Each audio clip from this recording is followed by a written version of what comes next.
हर खबर पर होगी आपकी पकड़। डाउनलोड कीजिए एबीपी लाइव ऐप। अनलॉक 4 को लेकर गृह मंत्रालय ने जारी की गाइडलाइंस। 7 सितंबर से देश भर में सशर्त मेट्रो के साथ परिचालन को मंजूरी। 2 राज्यों के बीच बस चलाने पर भी कोई प्रतिबंध नहीं। अनलॉक 4 में स्कूल और कॉलेज नहीं खुलेंगे। 21 सितंबर से 9वीं से लेकर 12वीं क्लास के छात्र चाहेंगे तो टीचर से मार्गदर्शन के लिए स्कूल जा सकेंगे, लेकिन अभिभावकों की लिखित मंजूरी जरूरी।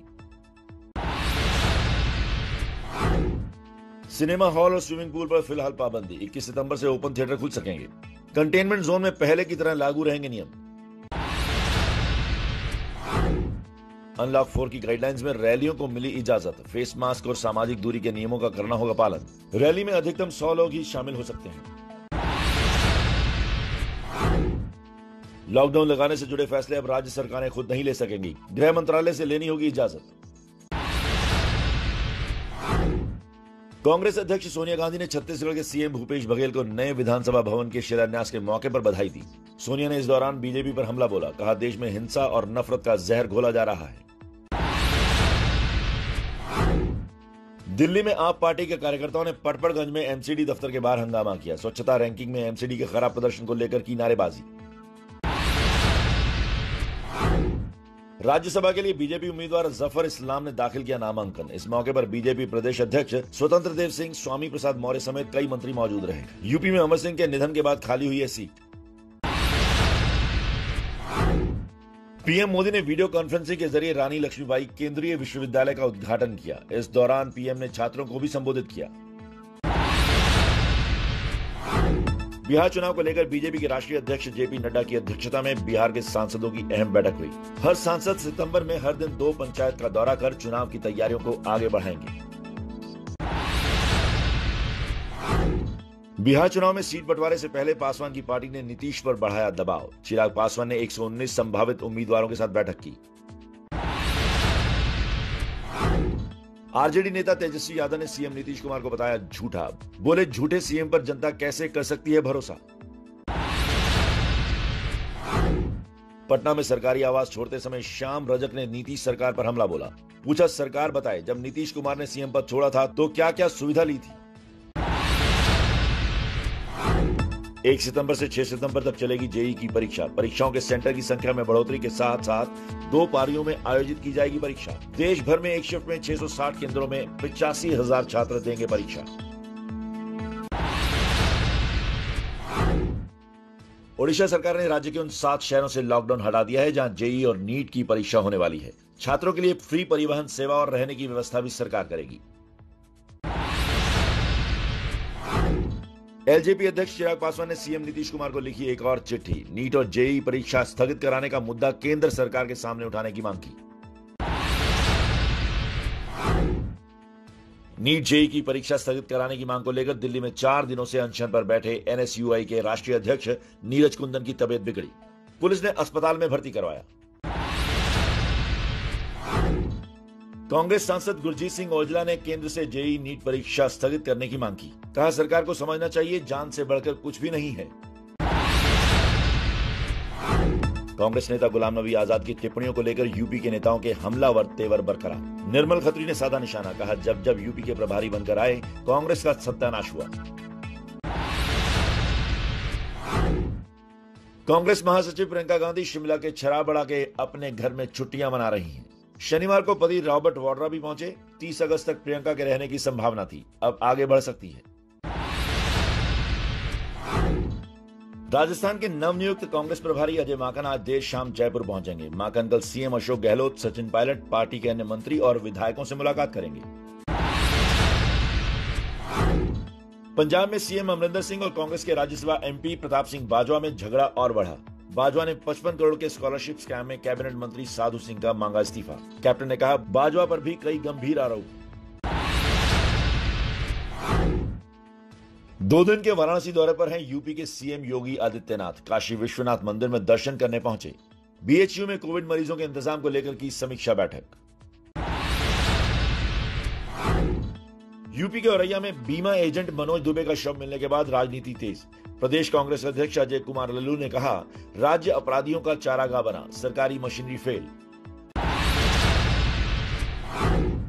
रामपुर विकास प्राधिकरण ने सांसद आजम खान के हमसफर रिजॉर्ट को 15 दिन में तोड़ने का आदेश जारी किया। अगर 15 दिन में आजम खुद रिजॉर्ट नहीं तोड़वाते हैं तो फिर प्राधिकरण करेगा कार्रवाई। यूपी में मऊ जिले में मुख्तार अंसारी के घर के बाद अब गोदाम पर प्रशासन का बुलडोजर चला। ग्राम सभा और अनुसूचित जाति की जमीन पर बना था अवैध गोदाम। यूपी के पूर्व बाहुबली सांसद अतीक अहमद पर योगी सरकार का कसा शिकंजा, 6 और संपत्तियां जब्त करने की तैयारी। 2 दिन पहले 7 संपत्तियों को कुर्क किया गया था। सरकारी टीकाकरण योजना के तहत बिहार के पश्चिम चंपारण के एक गांव में डीपीटी का टीका लगने के बाद 17 बच्चे बीमार हुए। एक बच्चे की मौत हुई, बाकी बच्चों को अस्पताल में भर्ती कराया गया। सीबीआई आज फिर रिया चक्रवर्ती से पूछताछ करेगी। सुबह 11 बजे पूछताछ के लिए बुलाया गया है। रिया चक्रवर्ती से लगातार दूसरे दिन करीब 7 घंटे पूछताछ हुई। पैसा, ड्रग्स और सुशांत के डिप्रेशन को लेकर पूछे गए सवाल। रिया के जवाब से सीबीआई संतुष्ट नहीं। सुशांत केस में ऑडियो वाली साजिश का खुलासा हुआ। जनवरी 2020 में सुशांत, रिया, शौविक समेत 6 लोगों की बातचीत हुई। गोवा में शिफ्ट होना चाहते थे सुशांत। कथित तौर पर रिया के कॉल रिकॉर्ड करने पर उठे सवाल। सीबीआई सूत्रों के मुताबिक अब तक की जांच में हत्या के एंगल से कोई सबूत नहीं मिला। गुत्थी सुलझाने के लिए दिशा साल्यान केस को भी जांच में शामिल किया। दिशा साल्यान को लेकर सीबीआई ने रिया चक्रवर्ती से किए सवाल जवाब। रिया ने कहा वो दिशा के बारे में ज्यादा नहीं जानती, उसकी मौत के बारे में भी कुछ नहीं पता है। सीबीआई ने रिया चक्रवर्ती से उनकी विदेश यात्राओं को लेकर भी पूछे सवाल। रिया के दस्तावेजों की भी होगी जांच। कांग्रेस नेता सचिन सावंत ने आरोप लगाया कि सुशांत के दोस्त संदीप सिंह को बीजेपी का सपोर्ट हासिल है। उसने 53 बार बीजेपी दफ्तर में बात की। चीनी वेबसाइट के जरिए सट्टेबाजी का कारोबार चलाने वाले चीनी नागरिकों के रैकेट का भंडाफोड़। दिल्ली, गुड़गांव, मुंबई और पुणे में 15 जगहों पर छापेमारी कर लगभग 47 करोड़ रुपए फ्रीज किए। जम्मू के सांबा सेक्टर में पाकिस्तान की बड़ी साजिश का पर्दाफाश हुआ। बीएसएफ ने पाकिस्तानी सुरंग का पता लगाया। भारतीय सीमा में जमीन से करीब 25 फीट नीचे और 170 मीटर लंबी है सुरंग। बेंगलुरु बम ब्लास्ट के मास्टरमाइंड डॉक्टर शकील को पुलिस ने सऊदी अरब से गिरफ्तार किया। सऊदी अरब के रियाद से गिरफ्तारी के बाद दिल्ली लेकर लौटी पुलिस। लखनऊ के वीवीआईपी इलाके में रेलवे अधिकारी के बेटे और पत्नी की हत्या मामले में पुलिस का बड़ा दावा। कहा बेटी ने ही की मां और भाई की हत्या। डिप्रेशन की शिकार राजेश दत्त की बेटी ने बाथरूम के शीशे पर जैन से लिखा था डिस्क्वालिफाइड ह्यूमन और इस पर भी एक फायर किया था। पुलिस ने इसे भी राजेश की बेटी की हैंडराइटिंग से मिलान करवाया है। पुलिस के मुताबिक पूछताछ में बेटी ने कबूला जुर्म। लंबे समय से डिप्रेशन में थी। हत्या की वजह भी तनाव ही है। वारदात में इस्तेमाल हथियार भी बरामद। बिहार के गया के हरनी गांव में नक्सलियों ने घर में घुसकर 3 लोगों को गोली मारी। 2 की मौत, एक शख्स गंभीर रूप से घायल। गुस्साए लोगों ने पुलिस के सामने प्रदर्शन किया। कर्नाटक की राजधानी बेंगलुरु की पुलिस ने 24 घंटे के भीतर 2 करोड़ की फिरौती के लिए अगवा मासूम को छुड़ाया। इस मामले में 6 लोगों को गिरफ्तार किया। हरियाणा के रोहतक में जिम से निकले युवक पर कमला नगर में फायरिंग हुई। युवक बाल बाल बचा। पास से गुजर रहे बुजुर्ग के पैर में गोली लगी। घटना सीसीटीवी कैमरे में कैद। आंध्र प्रदेश के विशाखापट्टनम जिले में कुछ लोगों द्वारा एक दलित युवक की पिटाई और उसका मुंडन करने की घटना सामने आई है। युवक ने एक फिल्म निर्माता पर पिटाई करने का आरोप लगाया है। यूपी के मैनपुरी में एक विधवा महिला और युवक के साथ बदसलूकी का मामला सामने आया। कुछ लोगों ने महिला और उसके प्रेमी को गंजा कर जूतों की माला पहनाई, मुंह भी काला किया। यूपी के बलिया में ग्राम सभा की जमीन जोतने से रोकने पर दबंगों ने दिखाई दबंगई। बीजेपी नेता और पूर्व सांसद भरत सिंह के पोते को मारी गोली। पुलिस ने मुकदमा दर्ज कर 4 आरोपियों को गिरफ्तार किया। यूपी में मंचलों के हौसले बुलंद। मथुरा में दिल्ली आगरा हाईवे पर युवती से छेड़छाड़ कर स्कूटी से गिराया। घटना सीसीटीवी कैमरे में कैद हुई। यूपी के हापुड़ में हथियार सप्लाई करने वाले गिरोह का पर्दाफाश। पुलिस ने 2 लोगों को गिरफ्तार किया। कई हथियार भी बरामद हुए। मौसम विभाग के मुताबिक राजस्थान, गुजरात, पश्चिम बंगाल और सिक्किम में भारी बारिश हो सकती है। इसके अलावा एमपी, महाराष्ट्र, गोवा समेत नॉर्थ ईस्ट के राज्यों में भी भारी बारिश हो सकती है। एमपी के सीएम शिवराज सिंह चौहान ने बाढ़ प्रभावित इलाके का हवाई दौरा किया, राहत और बचाव कार्यों का जायजा लिया। एमपी के शाजापुर में पिछले 24 घंटे से लगातार हो रही है बारिश, पार्वती नदी पूरे उफान पर, बाढ़ में फंसे लोगों को बचाया गया। एमपी के सिवनी में पिछले 48 घंटों से लगातार हो रही बारिश से बाढ़ जैसे हालात, खेतों में लबालब पानी भरा, कई मकान क्षतिग्रस्त।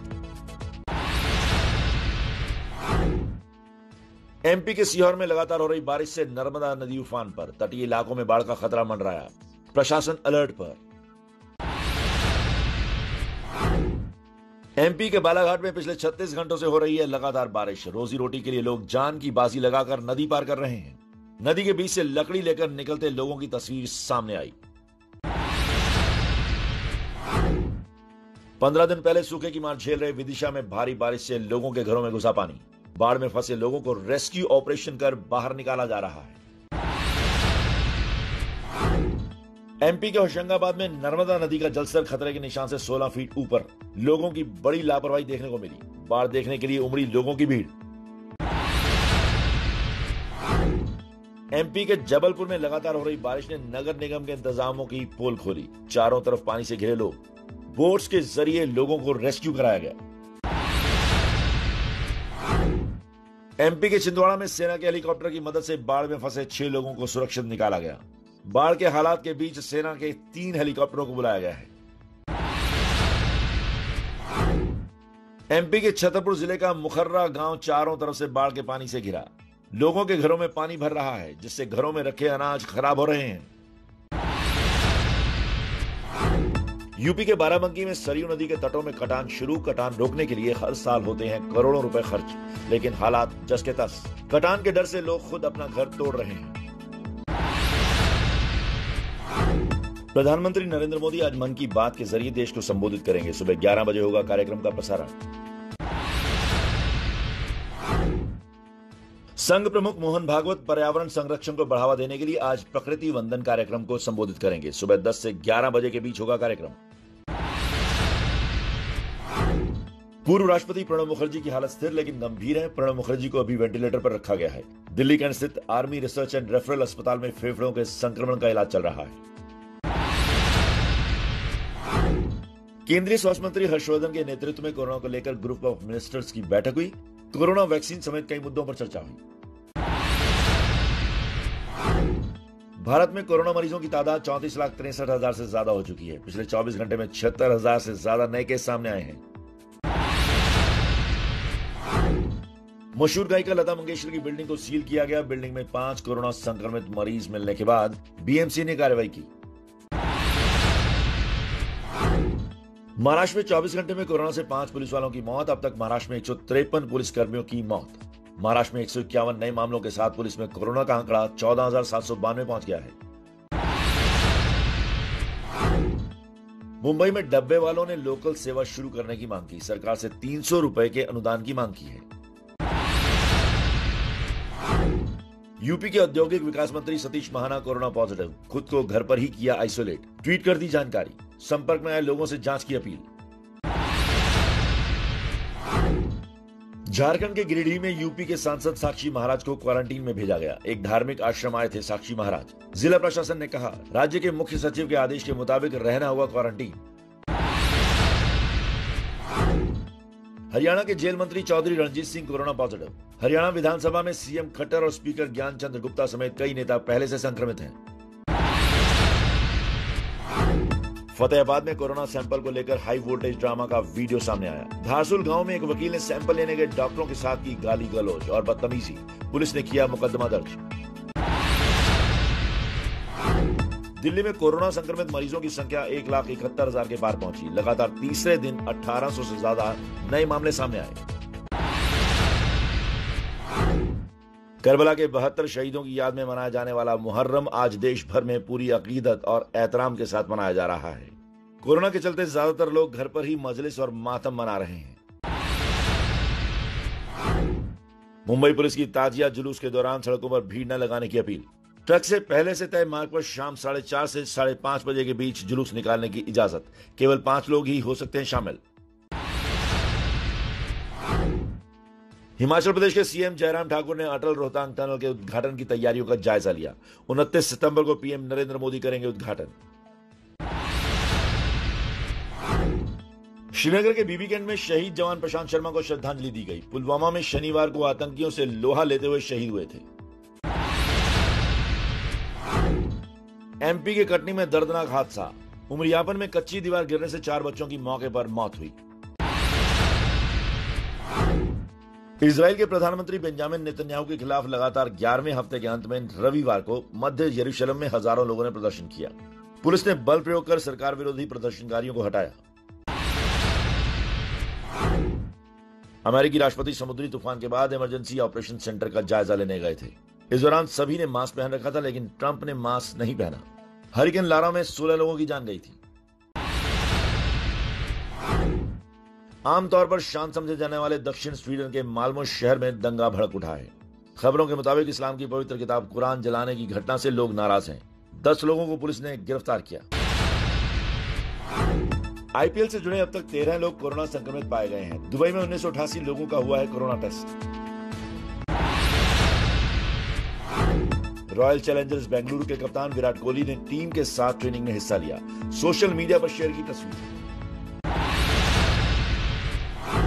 चेन्नई सुपर किंग के एक और खिलाड़ी कोरोना पॉजिटिव। इसके अलावा 11 सपोर्टिंग स्टाफ भी कोरोना संक्रमित हो चुके हैं। इस साल आईपीएल में नहीं खेलेंगे सुरेश रैना। सीएसके की तरफ से खेलने वाले रैना ने व्यक्तिगत कारणों की वजह से भारत वापस आने का फैसला लिया। शतरंज ओलंपियाड के सेमीफाइनल में पोलैंड को हराकर खिताब से सिर्फ एक कदम दूर भारत। शतरंज में ओलंपियाड को ही सबसे बड़ा टीम इवेंट माना जाता है। इंग्लैंड और पाकिस्तान के बीच दूसरा टी20 मुकाबला आज मैनचेस्टर के ओल्ड ट्रैफोर्ड मैदान पर खेला जाएगा। पहला मैच बारिश की भेंट चढ़ गया था। राष्ट्रीय खेल दिवस के मौके पर राष्ट्रपति रामनाथ कोविंद ने वीडियो कॉन्फ्रेंसिंग के जरिए खिलाड़ियों को पुरस्कार दिए। कोरोना की वजह से पहली बार राष्ट्रपति भवन में नहीं हुआ आयोजन। राष्ट्रपति खेल दिवस के मौके पर खेल मंत्री किरण रिजिजू ने मेजर ध्यानचंद नेशनल स्टेडियम में मेजर ध्यानचंद को श्रद्धांजलि दी।